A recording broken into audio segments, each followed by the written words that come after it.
Alright, welcome to my weekly update. I was going to post it Wednesday, but today is Friday the 24th of January, 2025. I may post this later today or tomorrow morning. We'll see how much time I have.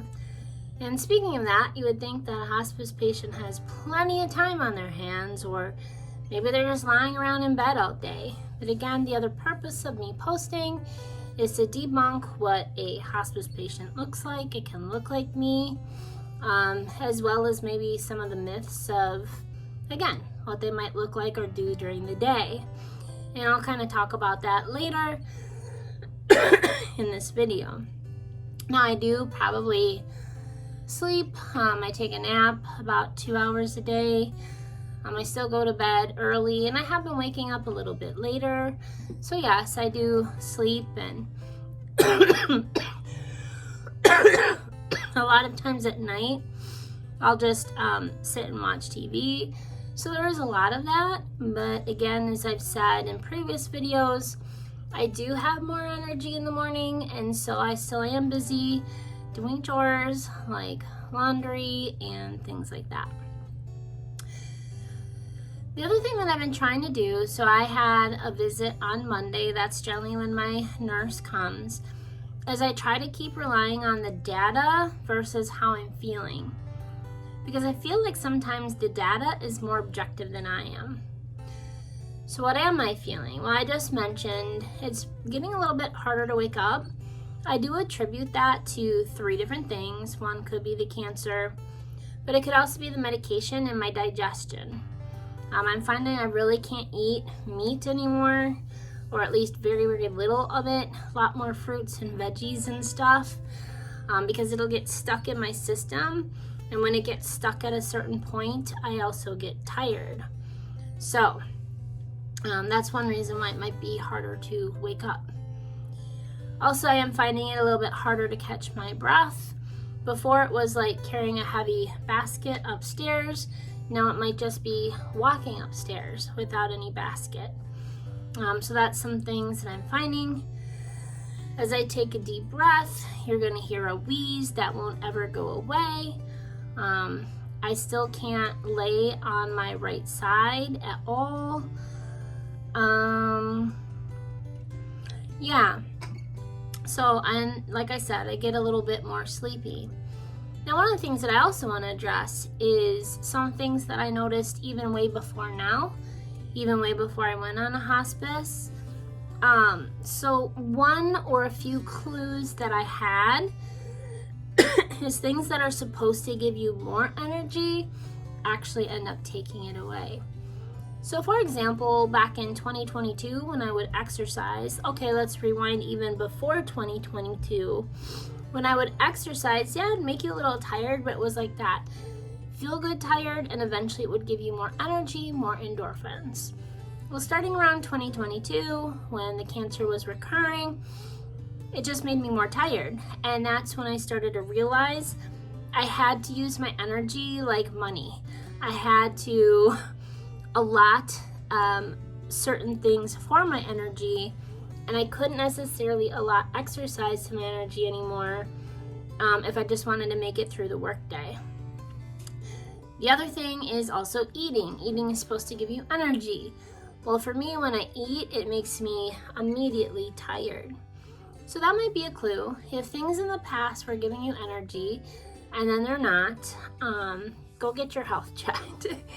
Now, there are other things that can cause that, like depression. So how do you know it's not depression versus something medical? I don't know. Number 1, go see a doctor. They can probably tell you better than I can. But number 2, I think it's where that energy depletion comes from. When I was depressed, it came more from like your heart or your stomach or your mind, where the cancer is literally coming from like in my bones and my organs where the cancer is. So that's just something to know. So what I'm feeling is it's a little bit harder to catch my breath, a wheeze that won't go away. I still can't lay on my right side, but the data shows that I'm still getting enough oxygen. I have 97% My respiration is good. My pulse and my blood pressure are fine. My color is good, obviously. And this is one funny thing that hospice nurses will ask you every time. Did you have a BM today? I still do, with the help of digestive aids and my medical things. The digestive aids are medications that I take at night, milk of magnesia and senna. So, even though you have to have like a terminal illness and you're not seeking treatment anymore to be on hospice, they will often put down 6 months or less. Now, I've been on hospice for 2 months, and according to the 6-month checklist, I can still take care of myself. I'm still hungry and thirsty, even if it's lower or it's more veggies. I can still take care of small chores like laundry, cleaning, cooking. And so every day that I'm able to do those things in my head, I just reset the calendar for another 6 months. So that's what I do inside my head. So, what have I been using my energy for in the morning? Why have I been so busy? And what are the next steps? Well, earlier this week, I toured a nursing home, and I'll tour another nursing home next week as well. I have decided that when I get to the point where I can't get myself out of bed or do my medical things, I do want to go to a nursing home. So, kind of find it's like shopping for a home or a college or something. You want to tour a bunch of them and ask different questions. So, maybe that might be a topic I do in the future.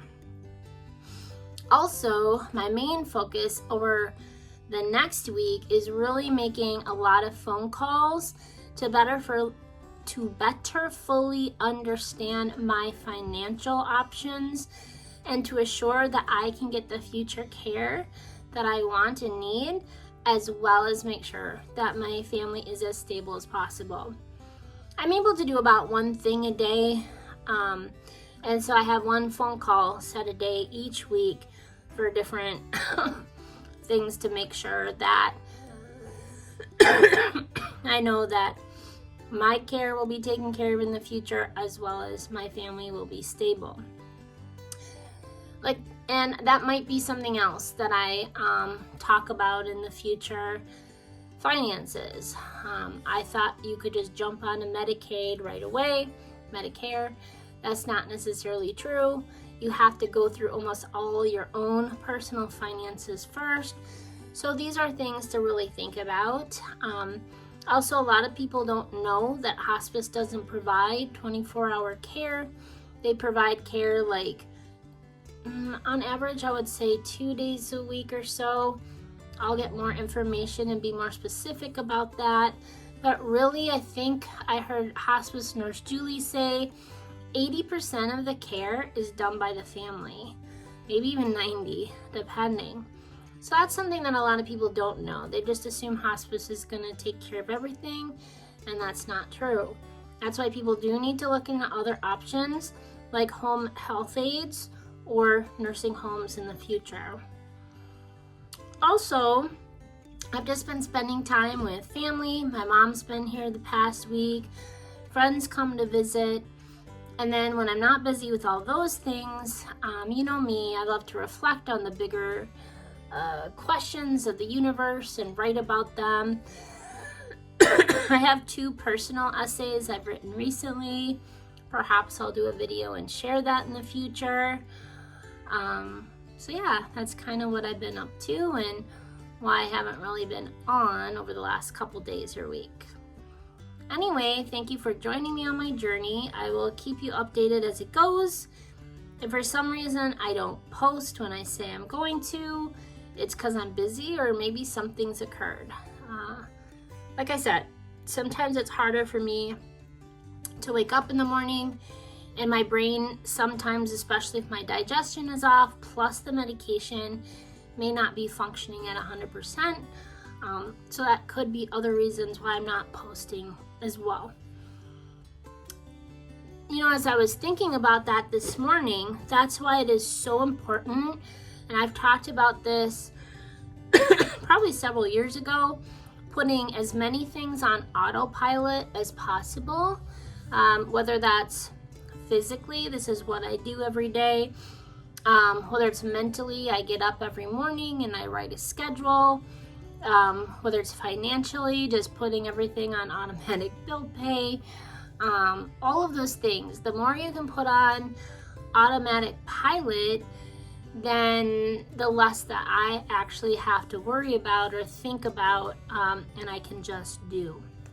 So those are some things to think about, whether you have cancer or not, putting things on autopilot, making things as normal as possible, because that really does help when life storms come through. Again, thank you so much for joining me on my journey. I will keep you updated as much as I can, and I hope that you have a fantastic Friday or whatever day it is, and I'll catch you next time.